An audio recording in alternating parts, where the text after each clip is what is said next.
de la division gauche-droite. Salutations. D'un point de vue historique, car il est toujours intéressant de s'y pencher, la gauche et la droite apparaissent suite à la Révolution française, le 11 septembre 1789. Ce qui devait être une révolution populaire, dont on nous vante sans cesse les mérites, ne sont en fait que des mesures de division toujours plus importantes, qui seront plus longuement traitées dans un texte dédié à la démocratie.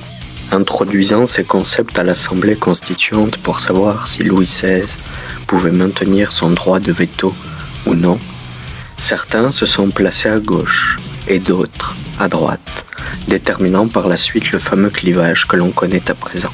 Pourtant, en réalité, cela est bien éloigné de ce qui semble être les préoccupations du peuple.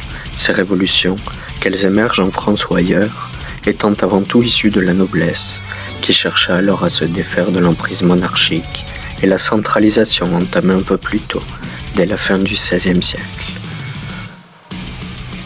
Chercher à savoir où l'on se situe dans ce fameux spectre politique, qui est en fait supposé, étymologiquement, signifier tout ce qui concerne la communauté d'individus libres et autonomes, la police, alors c'est rentrer dans le jeu de cette petite noblesse, oligarchie gérontocratique, méritocratique ou encore quelques qualificatifs de votre choix.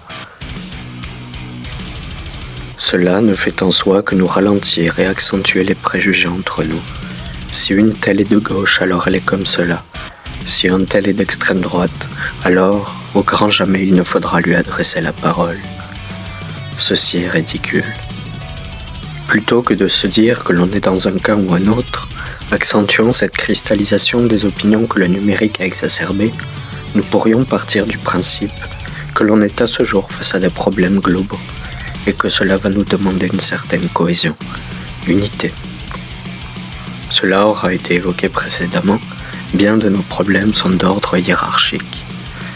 Nous sommes le 99%, multiples et divers, issus des classes populaires plutôt que dirigeantes, prenant ces dernières, les décisions à notre place, en se présentant à nous sous différents partis qu'il nous faudrait choisir, alors que cela participe à une déconnexion du monde politique.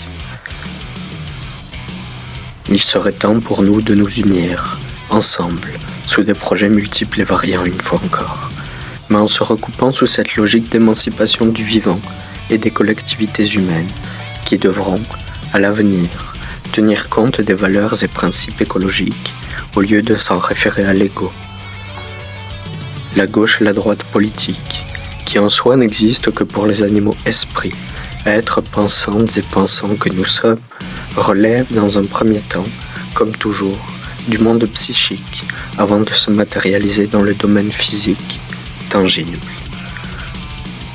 Nous devrions nous questionner à savoir si ces mythes de gauche et droite politique méritent d'être préservés, et si oui, sous quelle forme. Mais plutôt que la division perpétuelle, encourageons plutôt l'unité et l'amour, l'amitié et la spiritualité pour les 7 générations à venir. Merci et à bientôt.